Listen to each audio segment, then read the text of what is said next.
So welcome back to another episode of the FIFA 20 News Show. We are rounding up the latest news that happened this week in the world of FIFA. We talk about the important stuff plus the social media stuff. And we have another episode. This is part 2 for this week. Yesterday we had part 1 where I talked about a few topics. It was a big week for news, but today's episode is a follow-up from yesterday. Boys, if you do enjoy the video, please leave a thumbs up for me. It always helps the channel. And if you are new to the channel and you want to know all the latest FIFA 20 news, updates, and career mode content, make sure you subscribe today so you don't miss anything. So following the FIFA 20 update that is supposed to come out on consoles, already came out on PC, there is some new things that got added that I haven't covered before. So we have new boots now. If you remember last week I spoke about the issue where there was players wearing generic boots. We were waiting for some Nike boots to be added into the game, and those have been added into the game with the latest update. So on the PC you will now see the players with proper boots, licensed Nike boots. I think some Adidas boots as well got added. We'll take a look at a few in a second, but yeah, they fixed that issue now. So once the update comes out on the PlayStation and stuff, you won't see players with generic boots anymore. So here is the collection of new boots that got added. A couple Adidas ones, a couple Nike ones. I think the Phantoms are in there now. There's a new Mercurial model as well. I think there's a few more, but I couldn't find them in the game. But I think there's a few more floating around. Some of them don't even have proper names. It just says boot name, as you can see on some of them. But yeah, there's players that actually wear these boots now in the game instead of the generic ones. Recently, EA also added in the new La Liga and I think the second Spanish division winter version of their ball. And as you can see, this is the La Liga version. I think the second division is basically the same model, just different logo. And also, they've added in the Premier League winter ball. I think this came out last week, but last week I said I wasn't sure if it was in the game, but then I did notice that it was in the game. So they've added in some winter balls now for different competitions, which is what they're currently using in the real world, I believe, as well. They've also added in some new Volta items, so it looks like you can get some Adidas clothing, and EA did confirm this on their Twitter page.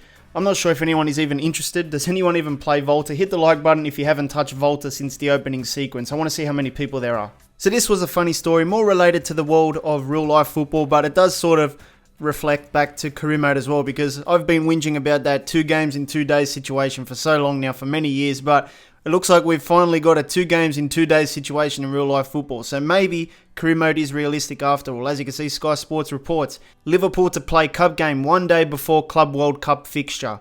The Carabao Cup quarter-final between Aston Villa and Liverpool has been confirmed for Tuesday, the 17th of December, as originally scheduled. Their Club World Cup semi-final in Qatar takes place on December 18, just 1 day later. So on the 17th, they've got a Carabao Cup game.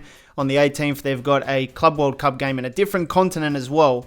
And I don't know how they're going to do it, but they're going to have 2 different squads to play these games, man. This is career mode, man. It's like if you're a career mode player, this is nothing scary to you. This does not scare you because you're used to it. Every year, the same thing happens to you, where you got to rotate your team 4 or 5 times in a week because of the schedule pile-up. So, you know, it's good to see it finally happen in the real world. I guess I can't really say it's not realistic anymore. Scripting in FIFA has always been a controversial topic. Some people believe there is scripting online. Some people say it's offline as well. I do believe there's some sort of momentum thing in the game that changes the momentum or the script of the game a little bit. You know, when you start seeing a team offline start playing like Barcelona in their prime, it becomes a little bit concerning because you know you're going to concede. And then after like 2 or 3 minutes or 2 or 3 passes, sometimes they score the goal. So you can sort of predict it if you play the game long enough. I'm not really sure online. I don't really play too many games online. All I know is that squad battles is sometimes rigged. This is the code that they found. They put it on Reddit, and apparently it's the same code that's been floating around for many years now. And I don't really understand it fully, but there is some sort of like situational thing where if the user scores in the first 5 minutes, then the code will change the difficulty of the match. As you can see, there is some sort of code that says increase difficulty by 0.25.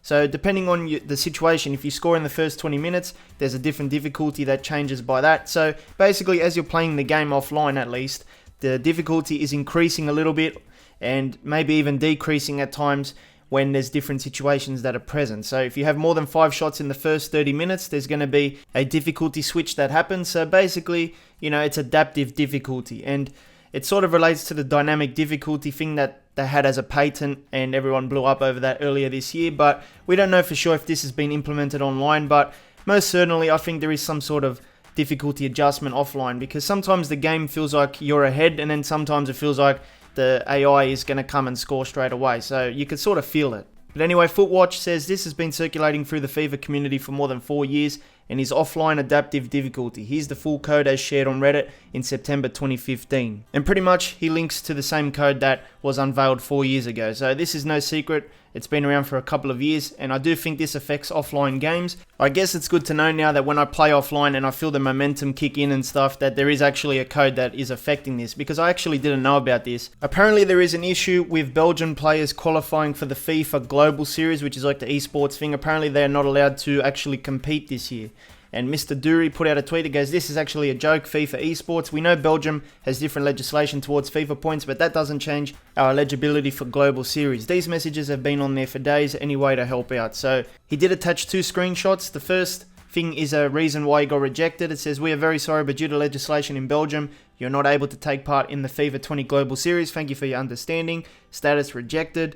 And then on the Global Series website, it says eligible countries, and Belgium is listed as an eligible country. So what is the issue here? Well, apparently EA is fine with it, but FIFA is not accepting it and saying that it's not allowed by EA. So if you check the EA rules, Belgium is eligible, which we just took a look at. But yeah, it's a bit confusing because I don't really know what's going on. EA says it's an eligible country, but FIFA apparently doesn't accept it. So I don't know, it's a bit of an issue there, but it looks like Belgian players can't compete. So this week we have some important Ultimate Team updates. For those people that play Ultimate Team, there is a really good Vardy Player of the Month SBC. I will talk about that a little bit later.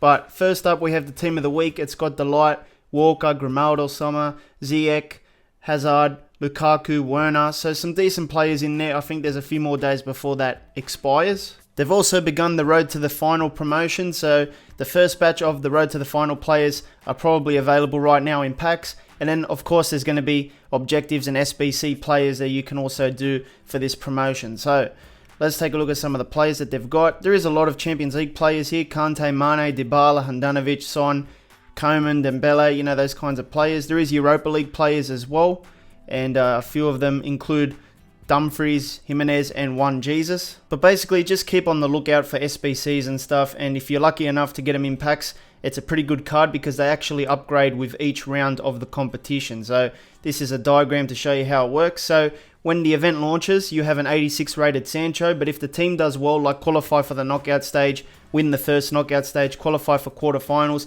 and so on, they actually upgrade the card for you. So Sancho becomes a 92 if he actually wins the Champions League. So it's a nice little dynamic card.